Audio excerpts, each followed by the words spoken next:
শুভ সকালবেলা। অশেষ ধন্যবাদ জানাচ্ছি আমাদের আলোকিত মানুষ হিসাবে যারা বেঁচে আছেন, ডাক্তার সুদর্শন সেন স্যার। আপনাকে আমি অভিনন্দন জানাচ্ছি আমার চ্যানেল 99 এবং জাতীয় পত্রিকা দৈনিক আজকের আলোকিত সেবা থেকে। আমি সিলেট জেলা প্রতিনিধি হিসাবে সাংবাদিক ফরাদ ভাইয়ের সঙ্গে আছি চ্যানেল 99 এবং জাতীয় পত্রিকা দৈনিক আজকের আলোকিত সেবা থেকে। স্যার, আমি আপনার কাছে জানতে চাচ্ছি আপনি এখানে জয়েন করাতে আপনার অনুভূতিটা কেমন হয়েছে সেই কথাটা আপনি চ্যানেলে তুলে ধরবেন। আমি সাংবাদিক ফরাদ সাহেব আপনার সঙ্গে আছি। সম্মানিত স্যার। ধন্যবাদ আপনাকে আজকে এই মিষ্টি স্নাত সকালে আসার জন্য কষ্ট করে আমার হাসপাতালে দৈনিক আলোকিত সকাল চ্যানেল 99 ধন্যবাদ জানাচ্ছি আমার পক্ষ থেকে আজকে আমাদের হাসপাতালে আসার জন্য। আসলে আমাদের সেবাটা কাজটি হইতেছে মানুষের সেবা করা, সুতরাং সেই কাজের সুযোগ যখন যেখানেই আসে না কেন আমরা আসলে চেষ্টা করি যে আমাদের দায়িত্বটা পালন করার জন্য। সেই হিসাবে উপজেলাতে তৃণমূল পর্যায়ে আসলে কাজ করার সুযোগ অনেক বেশি, মানুষকে সচেতন করা, মানুষের রোগ প্রতিরোধ ক্ষমতা বাড়ানো, চিকিৎসা সেবা সব কিছুতে আমাদের আসলে বেশি বেশি কাজ করতে হবে। বিশেষ করে আমাদের মেইন কাজটা হচ্ছে গিয়ে রোগ প্রতিরোধ ক্ষমতা যেটা এটা বাড়ানো, টিকার মাধ্যমে, জনসচেতনতার মাধ্যমে, স্বাস্থ্য শিক্ষার মাধ্যমে, এই কাজটি আমরা বেশি করে থাকি। আর এই কাজের সুযোগ এখানে উপজেলা লেভেলেই কিন্তু বেশি পাওয়া যায়। আমি আরেকটু বেশি আর কি আশাবাদী এবং উচ্ছ্বসিত যে এই কাজটা আমি করতে পারতেছি। ধন্যবাদ ডাক্তার সুদর্শন স্যার, আপনাকে অসংখ্য ধন্যবাদ জ্ঞাপন করছি। তারাই ধারাবাহিকতা রক্ষা করার জন্য আমি আপনার কাছে জানতে চাচ্ছি উপজেলা স্বাস্থ্য ও পরিবার কর্মকর্তা হিসাবে আপনাদের এখানে এমপ্লয়ার যারা আছে এদের মধ্যে কোনো ঘাটতি আছে কি না, সরকারের কাছে আপনাদের চাওয়া পাওয়া কি আছে এমপ্লয়ার হিসাবে, এই কথাটা চ্যানেলে তুলে ধরুন। আমাদের এখন চিকিৎসক এবং স্বাস্থ্যকর্মী, নার্স এদের পরিমাণ ভালোই আছে, কিন্তু আমাদের যে চতুর্থ শ্রেণী কর্মচারী যেমন পরিষ্কার পরিচ্ছন্নতার কর্মচারী, ওয়ার্ড বয়, তারপরে সিকিউরিটি সার্ভিস যেটা নাইট গার্ড, এই জিনিসগুলা অল্প অনেক কম, সাপোর্ট অনুযায়ী অনেক কম। এই জন্য আমাদের পরিষ্কার পরিচ্ছন্নতা বা সিকিউরিটিটা মেনটেন করতে আমাদের অনেক কষ্ট। ভিউয়ার্স, আমি আপনাকে ধন্যবাদ জ্ঞাপন করছি। বর্তমানে কেয়ারটেকার সরকারের দৃষ্টি আকর্ষণ করছি যে আমরা যাতে সিকিউরিটি এখানের মধ্যে দিতে পারি এবং যে ক্লিননেস যারা করে পরিষ্কার পরিচ্ছন্নতা করার জন্য। কেননা স্বাস্থ্য কমপ্লেক্স এমন একটা পরিবেশ যেখানের মধ্যে ক্লিন এবং হেলথ থাকতে হবে। তো সেই সুবাদে স্যার যে কথাটা তুলে ধরলেন আমরা মাননীয় আমাদের বর্তমান কেয়ারটেকার সরকারের দৃষ্টি আকর্ষণ করছি এই সাবজেক্টটা যাতে একটু দেখে। আর সাংবাদিক হচ্ছে জাতির বিবেক এবং জাতির দর্পণ। আমরা সাংবাদিকরা আপনাদের পাশে আছি। এর মধ্যে আমরা আরেকটা কথা না বললে নাই নয়, আমাদের দেশটাতে কিছুদিন আগে আপনার একটা বিরাট একটা গণ্ডগোল গিয়েছে।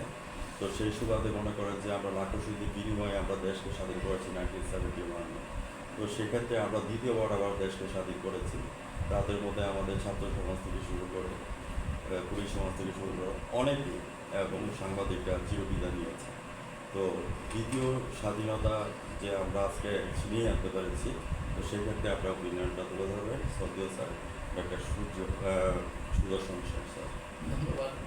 আসলে নতুন স্বাধীনতা অনেক শহীদের বিনিময়ে, অনেকের আত্মত্যাগের বিনিময়ে আসলে আমরা অর্জিত হয়েছি। এটা যে লক্ষ্যে অর্জিত স্বাধীনতা শুরু হয়েছিল সেই লক্ষ্যটা যাতে আমরা পৌঁছাতে পারি সেটা আমাদের সবসময় চেষ্টা থাকবে এবং আমরাও এই লক্ষ্য অর্জনের সহযাত্রী হতে চাই চিকিৎসক হিসাবে এবং দেশের জনগণের স্বাস্থ্যসেবাটা আমরা নিশ্চিত করতেছি।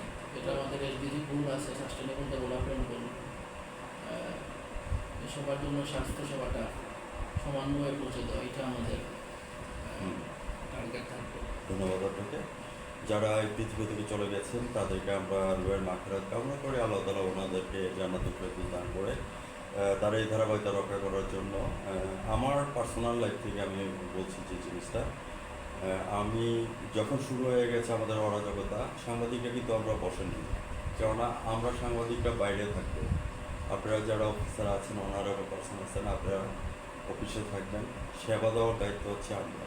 এই সেবা দেওয়ার জন্য প্রাণ গিয়েছে আমাদের অনেক ছাত্র ভাইদের, আমাদের অনেক সাংবাদিক চিরবিদায় নিয়েছে। আমি নিজেও ফেস করেছি। আমি কিন্তু রোবট বোল্ডের আপনার পেশেন্ট। তো সেই ক্ষেত্রে আমাকে বাম পায়ের মধ্যে পড়েছে। তো আল্লাহর কি হুকুম যে ভগবানের কাছে লাখ লাখ শুক্রিয়া যে বুকে করে নাই বা সাইডে করে নাই, হয়তো বা আপনাদের দোয়া আছে বিদায় আমি বেঁচে আছি। তো এই যে স্বাধীনতা সেকেন্ড যে একটা আমরা লিবারেশন পিরিয়ড দেখতে পাচ্ছি, তো সেই সুবাদে আপনি যে কথাটা তুলে ধরেছেন, আপনাকে আমি অশেষ ধন্যবাদ যে আমরা সেকেন্ড লিবারেশনকে আমরা জয়ী করতে পেরেছি খুবই অল্প সময়ের মধ্যে। যেখানে 9 মাস সময়ে আমরা স্বাধীনতা নিয়েছি, সমরকাণ্ড যেমন জটিল তেমনই কঠিন। আরেকটা কথা যে আছে মিনিমাম সরাসরি বলেন যে স্বাধীনতার সূর্য অস্তমিত হলে তা ফিরে পাওয়া খুব কঠিন। ঠিক আছে, তো সেই সুবাদে আপনাকে আমি ধন্যবাদ দেওয়া করছি। স্যার, আমি আপনার কাছে জানতে চাচ্ছি একটু ডায়েট সম্পর্কে আপনি একটু কথা বলুন। ডায়েটের সরকারি যে আমাদের অধিদপ্তর বা মন্ত্রণালয়ের যে নীতিমালা আছে, নীতিমালা অনুযায়ী হাসপাতালে ডায়েটটা সরবরাহ করা হয়। এই জন্য আমরা বরাদ্দ থাকে 175 টাকা জেনারেল ডায়েট এবং 200 টাকা হচ্ছে স্পেশাল ডায়েট। স্পেশাল ডায়েট মানে বিশেষ দিনগুলো। বিশেষ দিনগুলোতে এইটা দেওয়া হয়। এর মধ্যে সকালবেলা থাকে পাউরুটি, ডিম এবং কলা, মাঝে মধ্যে দুধও থাকে, আর এরপরে চাল আছে, পাইজাম, মাছ, মাংস, এগুলা 180 গ্রাম, 196 গ্রাম এরকম থাকে। ডাল আছে, তারপরে ডাল, সোয়াবিন তেল, আলু, সবজি, এটা যেখানে যেটা অ্যাভেলেবল হয় এটাই আমরা দেওয়ার চেষ্টা করি। এটা তো অনেক সময় দেখা যায় চালের ভিতরে কেরি থাকে বা ইয়ে থাকে, এগুলো কি না, আপনারা এটা টেস্ট করেন? আমরা চেষ্টা করি যে রোগীদের মানসম্পন্ন খাবার দেওয়ার জন্য, যেটা আমি খেতে পারবো ওইটাই রোগীরা যাতে পায়। এটা তো আমি কোন সময় আপনি টেস্ট করছেন? টেস্ট করি, আমরা অনেক সময় টেস্ট করি এবং আমরা প্রায় প্রতিদিনই চেক করি যে কি আনছে, মাছটা কি আনছে বা মাংসটা ঠিক মতো ওজন দিতেছে কিনা। এই জায়গাটা তো আমি একটু কথা বলি, এটা তো টেন্ডারের মাধ্যমে এটা ইয়েতে চলে যায়, কি জানি বলে ঠিকাদারের হাতে ঠিকাদার। চলে যায়। ওরা ঠিক মতো আপনার একটা পারফরমেন্স আপনাদের ফিডব্যাকটা কেমন দিচ্ছে ওরা? ফিডব্যাক আসলে আমরা ওদের কাছে নিই না, আমরা রোগীদের কাছ থেকে নিই। আমরা যারা কাজ করে এদের আমাদের কাজ স্টাফ কিন্তু আমাদের হাসপাতালের বা সরকারি নিয়োজিত স্টাফ থাকে যারা রান্না করে, তাদের সাথে আমাদের তারা তো সরকারি কর্মচারী হিসেবে তাদের দায়িত্ব পালন করে। সুতরাং সেই ক্ষেত্রে কিন্তু ওরা ছাড় দেয় না, এটা নিশ্চিত করে ওরা। আমরা রোগীদের কাছ থেকে ব্যাকআপ নিই, ফিডব্যাক নিই যে খাওয়াটা কেমন হইতেছে। রোগীদের যদি কোনো কমপ্লেন থাকে, কমপ্লেনটা আমরা সুরাহা করার ব্যবস্থা করি। আমি আপনাকে অশেষ ধন্যবাদ জ্ঞাপন করছি সুদর্শন সাহেব দাদা। একটি কথা না বললে নাই নয়, কেন আমরা এমডিজি গোল কিন্তু অলরেডি ডান করেছি। এসডিজি গোল নিয়ে আপনি কথা বলেছেন, এখানে 17টা গোল আছে। এখানে আরেকটা যে গোল আছে সেই গোলটা হচ্ছে যে দুর্নীতিকে জিরো টলারেন্স নিয়ে আসার জন্য, প্রতারক দালাল চক্রকে জিরো টলারেন্স নিয়ে আসার জন্য। আমরা ম্যাক্সিমাম হসপিটালগুলিতে দেখি যে দালাল চক্র এবং প্রতারক চক্র থাকে। হ্যাঁ, তো এটার থেকে ছুটে আসার জন্য আপনারা কী ধরনের পদক্ষেপ নেন সেই জিনিসটা আমি জানতে চাচ্ছি, বা প্রশাসন কেমন সোচ্চার এবং আমাদের সিভিল সার্জন স্যার আপনাদেরকে কেমন সহযোগিতা করে, এই কথাটি একটু চ্যানেলে তুলে ধরবেন দাদা। আসলে দুর্নীতি আমরা যতটুকু পারি দুর্নীতি নির্মূলের চেষ্টা সবসময় থাকতেছে। এটা কিন্তু একটা অনগোয়িং প্রসেস, একদিনে হয়ে যাবে এই ধরনের না, আমাদের চেষ্টা থাকে। তবে দালাল চক্র যে নাইটাও আমরা বলতেছি না, আছে। আমাদের অনেক সময় যে হাসপাতালে সিকিউরিটি সমস্যা আছে, যার কারণে কিন্তু বহিরাগতরা প্রবেশ করে যায়। বহিরাগত প্রবেশ করলে কিন্তু এখানে হাসপাতালে একটা মানে দেখা যায় যে সমস্যা ক্রিয়েট হয় এবং এরাই কিন্তু দেখা যাচ্ছে দালালের কাজটা এটা করতেছে।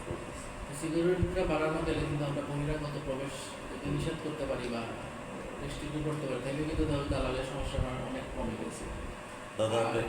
আর একটা সমস্যা হচ্ছে যে আমাদের আসলে সেবা কর্মীর তুলনায় সেবা গ্রহীতার সংখ্যা অনেক বেশি। এই কারণে কিন্তু সেবা গ্রহীতারা 100 কিন্তু সন্তুষ্টি অর্জন করতে পারে না, যার কারণে কিন্তু তাদের একটা অসন্তুষ্টি রয়ে যায় যে কোনোভাবে চিকিৎসার ক্ষেত্রে বা আমাদের ওষুধের ক্ষেত্রে বা ল্যাবরেটরি যে কোনোভাবে অসন্তুষ্টি থেকে যায়। এই অসন্তুষ্টিটা কিন্তু এই দালাল চক্রটার এইটাও একটা সমস্যা। সেবা গ্রহীতা তুলনায় প্রদানকারী সংখ্যা কম। আমি বর্তমান কেয়ারটেকার সরকারের কাছে দৃষ্টি আকর্ষণ করছি যে আমরা সিকিউরিটি ব্রাঞ্চে বাড়াতে হবে, আর যদি না হয় তাহলে আমি বলবো সাংবাদিক থাকবো নাট্যবদ্ধ করে দেখবে আবার জগৎটাকে কেমন করে ঘুরছে মানুষ যুগান্তরের ভূমিকাকে। সাংবাদিকের কলম এবং ক্যামেরা কোনোদিন কারো নিচে মাতামাতি করে না এবং করবেও না। আমাদের দৃঢ় বিশ্বাস আমরা সুদর্শন স্যার আমরা এই সিকিউরিটির ব্যাপারটা নিয়ে আমরা একটু হাইলাইট করে আমরা কাজ করব। চলুন আমরা সবাই মিলে হাতে হাত কাঁধে কাঁধ মিলিয়ে আমাদের লাল সবুজ যে পতাকার দেশটাকে আমরা ভালোবাসতে ইয়ে করি। এই প্রত্যাশা নিয়ে viewers যারা আমার চ্যানেলের সামনে আছেন, আজ রাত 9:15 আমাদের ডাক্তার সুদর্শন শ্যাম স্যারের সাক্ষাৎকারটি আমাদের চ্যানেল টিউনে দেখে নেবেন এবং জাতীয় পত্রিকা দৈনিক আজকে আলোকিত সভা থেকে আমি সিলেট জেলার প্রতিনিধি এবং ভ্রমণ রিপোর্টার হিসেবে বিদ্যালয়ে টানছি। স্যার আপনি ভালো থাকেন, সুস্থ থাকেন, ধন্যবাদ আপনাকে। ধন্যবাদ আপনাকে কষ্ট করে আসেন, ধন্যবাদ।